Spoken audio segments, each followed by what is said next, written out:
here I am, and where am I? Austin, Texas.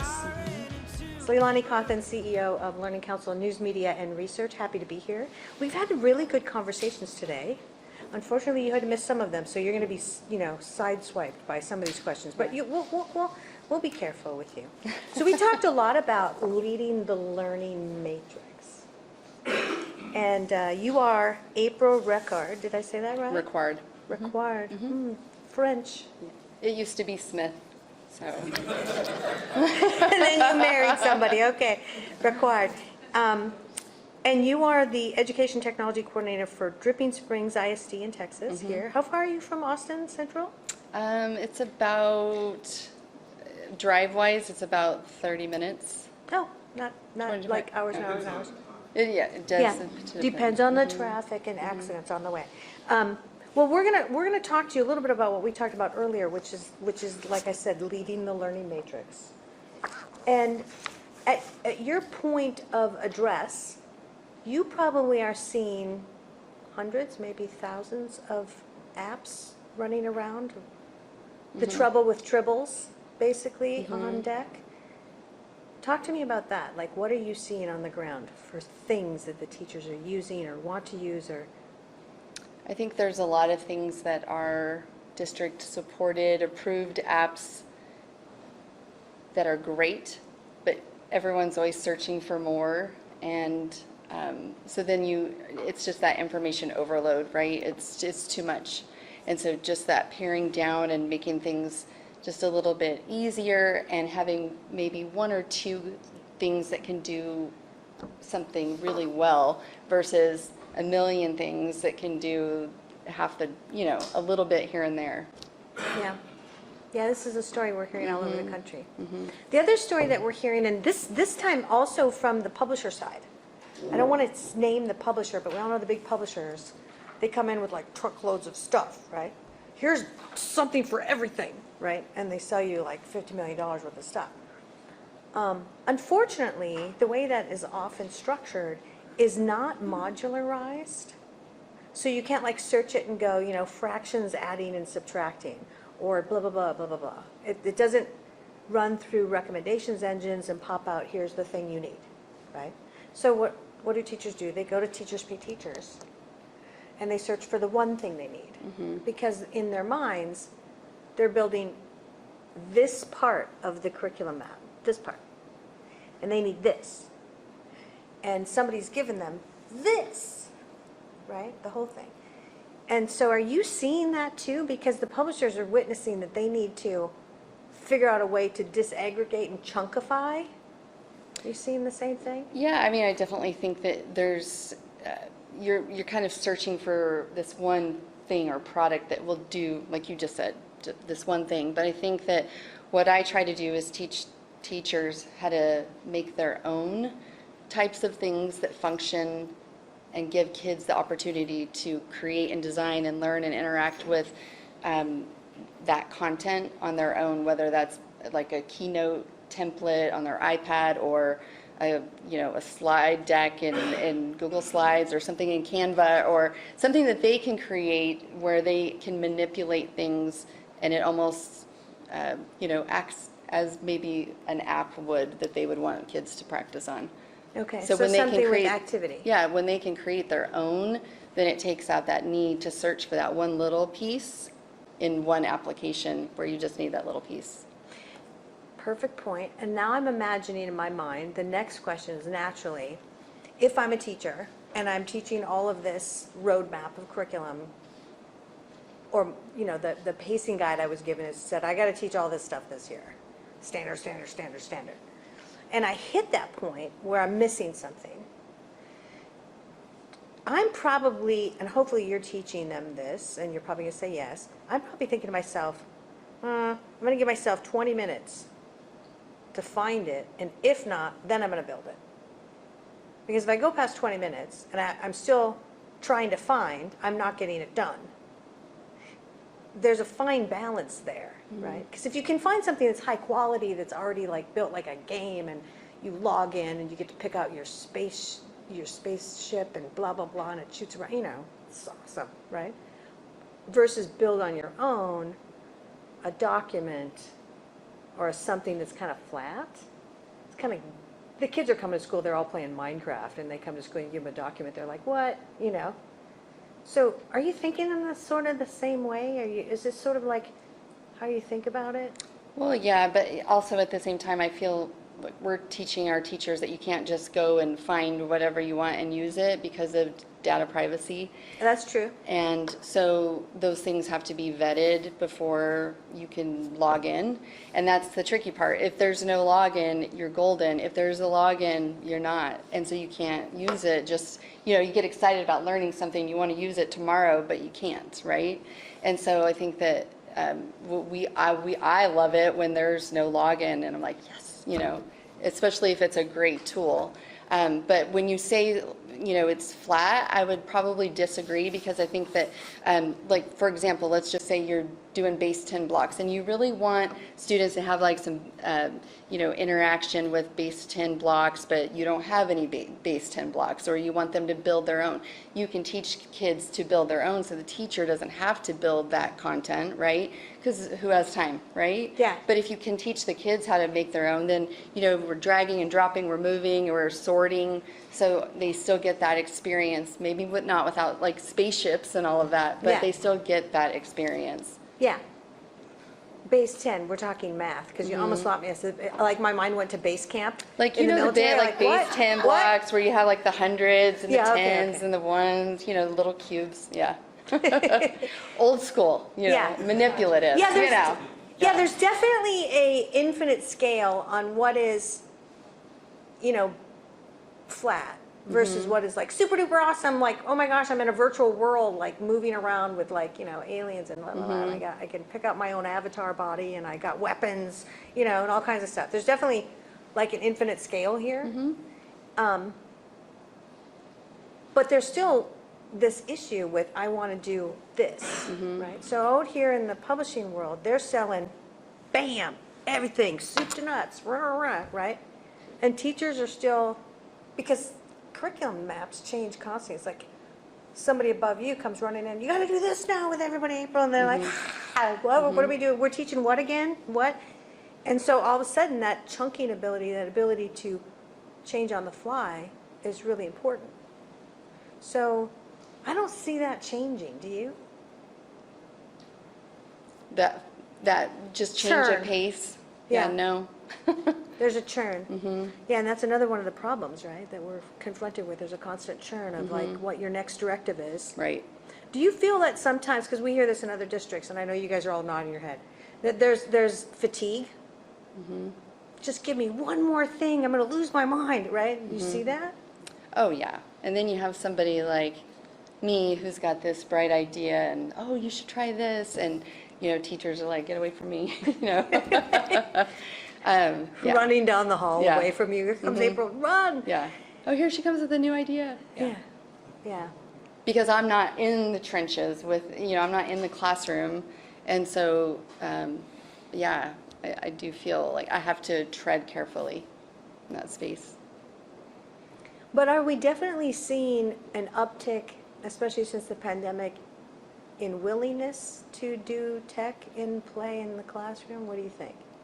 I definitely see a shift where even older students in, you know, 4th grade, 5th grade, where teachers are just kind of like, yep, we're done. We're going to just, you know, use our technology. It's almost kind of like going backwards, which I'm not opposed to. I think that there's a time and a place, and the learning should come first. And there isn't, you don't always need to have a screen in front of you. You know, it's great to go back and forth and do things traditionally, you know, Sometimes, traditionally. Yeah. And I think that there's some teachers that are stuck in, it's all technology 100% of the time. And then there's those teachers who are like, I'm so burned still, like I have PTSD from everything that I can't, right? So it's just trying to get that blend, that where you're using technology as this tool to enhance instruction the way it was always supposed to be, not just all or nothing constant use, you know? Yeah. Yeah. We have so many imperatives in front of us. Well, the rest of the group a little bit, we also talked about another little humdinger, just to throw you in the deep end. We talked about this new thing that's called hybrid logistics. And when people first hear the word hybrid, they go, yeah, been there, done that. And what you're talking about when you say hybrid is we're going to use technology in the classroom. Or what you're really talking about is you're going to do your homework in a blended way at home, and then when we're together, it's always on togetherness, and that's hard, right? So we've been there, done that. And then they hear the word logistics, and they say, what do you mean by logistics? And we say workflow. The same type of workflow where you can get a box anywhere in the world in 24 hours if you're Federal Express, right? And we don't really have workflow in a lot of school districts in the way the curriculum map is laid out. It's all up to the teacher, and it's not built so that if you're in third grade math, ability-wise, you can remain with your fifth grade social group. Instead, you're in fifth grade, but you're given extra remedial constantly, and you're tasked with trying to keep up with the group, right? And if you're still failing, you're just flunked, right? Or you're fake forwarded through, right? So we talked about hybrid logistics from the viewpoint of let's disaggregate time and space. What about that idea, right? So let me tell you what that means is like potentially, and maybe not for your whole curriculum, you put everybody's in homerooms, maybe multiple homerooms in a big campus. And then they're doing that study that they're supposed to be doing, you know, the reading you would otherwise assign them in the classroom, and the log into this module and do this, blah, blah, blah, work out these problems, do these worksheets, separately from lecture, discussion group, pull aside an eyeball, right? And only do that in automated cohorts. So like 5 kids get all that reading stuff done. They trigger the cohort meeting, and room is reserved, teacher arrives, those 5 arrive, da-da-da. Then the next 5, when they hit the same done point, trigger another thing. Maybe that is 20 minutes together. Mm-hmm. It might be like an hour and a half lab, because it's a science lab, right, where you're going to do a bunch of hands-on stuff with the teacher. In the meanwhile, the teacher's roaming and watching this. Who's slowest? And going over there and helping them move faster or do whatever it needs to get them through what they got to get through. But literally disaggregating that manufacturing line. This is wild, right? I see on your face, you're like, what? What? That's what we get, like, often we talk about this. But technically, this is what basically Amazon did to retail. They took logistics and just wailed on regular retail, right? So retail out is like when you go to a mall, it's kind of like when you went to school. It's like going to this shop, going to this shop, going to this shop, right? It's like classroom to classroom to classroom, right? And you're on like this little line of shopping, right? Which is much more preferable by me, at least, than school was. But now we're talking about, I just go here, order it, and it's at my house in 24 hours, right? What if we could do that with learning? Or Uber, right? Which is, I need a ride to the airport, I hit the app, I schedule it, and somebody comes here and gets me. So it's a transaction like you could be having with a teacher when you need the human. Mm-hmm. So now all of a sudden we're talking today about, what do you think about this concept, right? What is this going to do to the humans? Well, there's going to be a minor revolution. People are going to come at you with pitchforks right off the bat. There's a human component in that of change of such magnitude that the freak out's going to be the first response, right? Because that's going to freak you out. But what do you what's going through your mind right now? What do you think? I love to capture like the first impulse of people. I think that people would want to see it done, right? They would want to see it how it's done well, right? I think as a mother, I think that personalized learning is a great thing for students. I can't visualize what you're talking about because I haven't seen it. Yeah. It's interesting, you know, but all of it, like anything that is, you know how somebody invents something and you're like, man, I wish I would have thought of that. I could have quit my job already and, you know, whatever.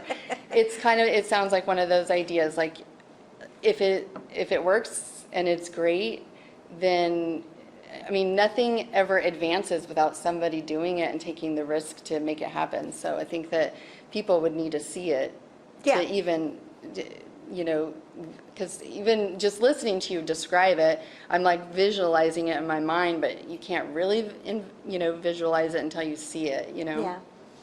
But Yeah. I think the personalization of learning sounds really interesting. Yeah. Well, it is being done so far. There's a pilot in Florida, and that school has a ninth grader that started out on second grade math. And is now, because it's individual pathway, that still intersects with the human teacher. There's not very many teachers, just like one in this whole school with 40 kids at different ages. Like, they're all different grades. So they had to have something like that. Because, like, when do you teach if you're like, everybody's randomly all over the curriculum map, right? How do you do that? But because it's individualized, that person is able to chunk, get through it, right? But at their pace and at their level of ability, just for I mean, them. I do think that I have a friend who has a son who is in third grade, but is functioning, you know, at a math level at sixth grade, right? And she says, you know, they want to bus him from elementary to the middle school, and you know, those issues with, does he really belong with middle schoolers? What is he going to get exposed to that she doesn't want him to get exposed to yet? So I think like what you're talking about, even though I haven't seen it, it sounds interesting because it sounds like that variable is kind of taken out, that it's more the student with the teacher.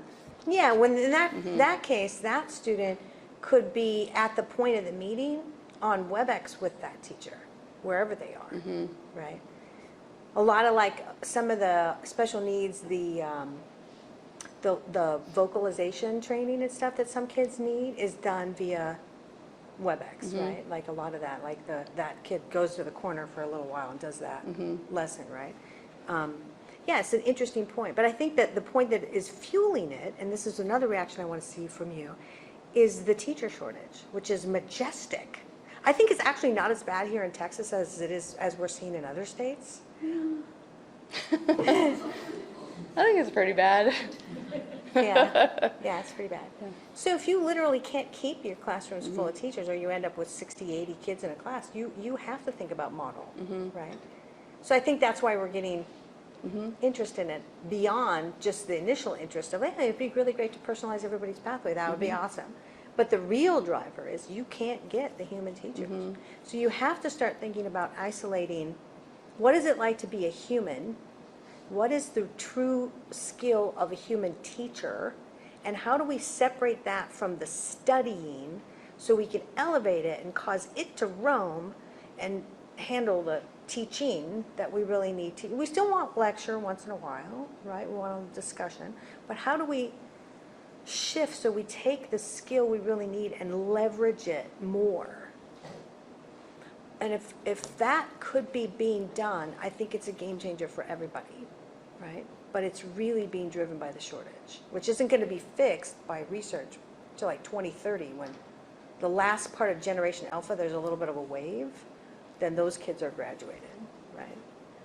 So any other comments on the shortage I thing? just think that if we can learn anything from the teacher shortage, it would be that maybe, and my husband and I have talked about this a lot, content experts, they're great at what they do.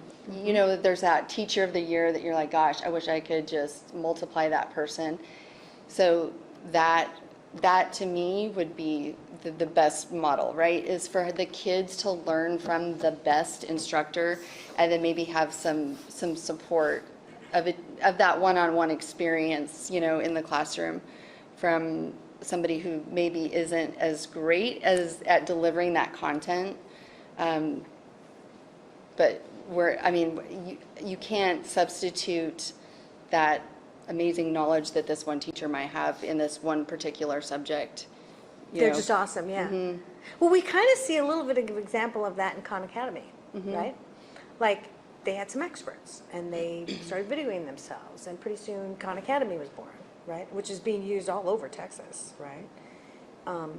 That's porting in expertise and landing it in, which actually is fantastic.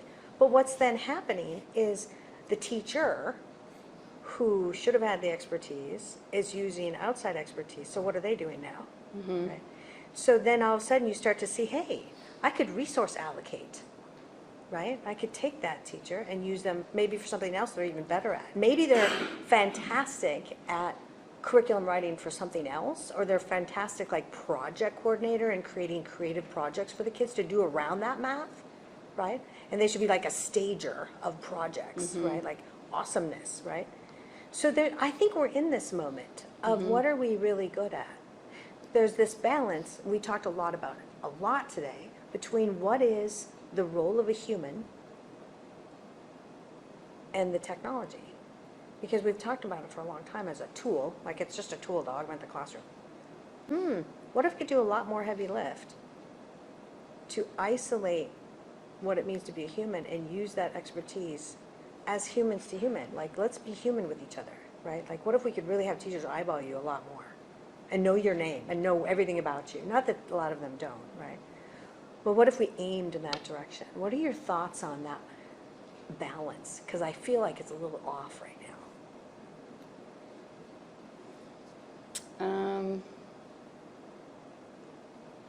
Yeah, I mean, I don't, and this is just, I have two lenses, because I have the lens of a mom of older kids in high school and the lens of an educator. So I think that sometimes the class sizes are so big anyway right now that that human connection isn't there anyway. That's been that way for 50 years, right? We all know that. Yeah. Yeah, and then there's the lens as a mom when you're like, I want my kids to feel hugged every day by knowledge, right? Like, yeah. Yeah, and I feel like since the pandemic, everyone wants a hug every day, right? Like, that's what we need. We all got pets during the pandemic, more pets. Well, and I think it's just that shared experience, being able to ask questions and having somebody to relate to, and you know, that human connection. I think that's what we all miss so much when we were learning online all the time, is just missing those experiences that you just have when you're in person with somebody else. Yeah. And that is the reason why there is a need, I believe, to change the way we structure. Because if we're aiming at precision of that, doing that more than we are focused on, you know, running our manufacturing line well and, you know, a lot of those too big classrooms, then we can truly compete with all the alternatives that are coming, right? Parents upset with you as a school and blah, blah, blah, blah, blah. What are you teaching my kid? I hate that curriculum, blah, that's evil. And I'm out. I'm going to find an online school. I'm going to find a charter. I'm going to start my own charter, you know, blah, blah, blah, blah, blah. Like, we're living in an age where we all grew up with Amazon. We know there's an alternate. You can buy anything on there, right? There's a sort of like a culture of, I can find it on my own. I can source it, right? That wasn't true of our grandparents. They couldn't source. I mean, they had yellow pages, for crying out loud, right? But now it's like instant. La, la, la, la, I'm on it. I found it. I got this done, right? Like, I grew up with the yellow pages. They lasted a lot longer here than they did in California then.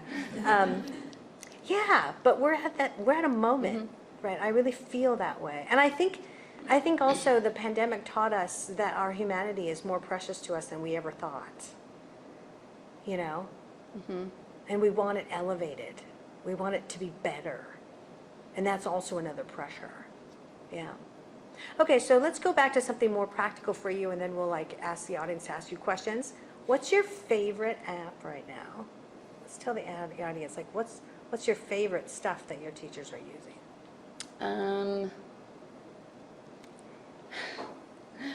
I think for right now, I would say it's probably Canva, because you can build so many different things: videos, infographics, web pages, just design whatever you want. And I think that it allows teachers the ability to be creative, and for students, so many different opportunities to show what they know. So that's what I'm really loving right now. But Yeah. I'm just a big believer in that creation versus consumption kind of Yes. model.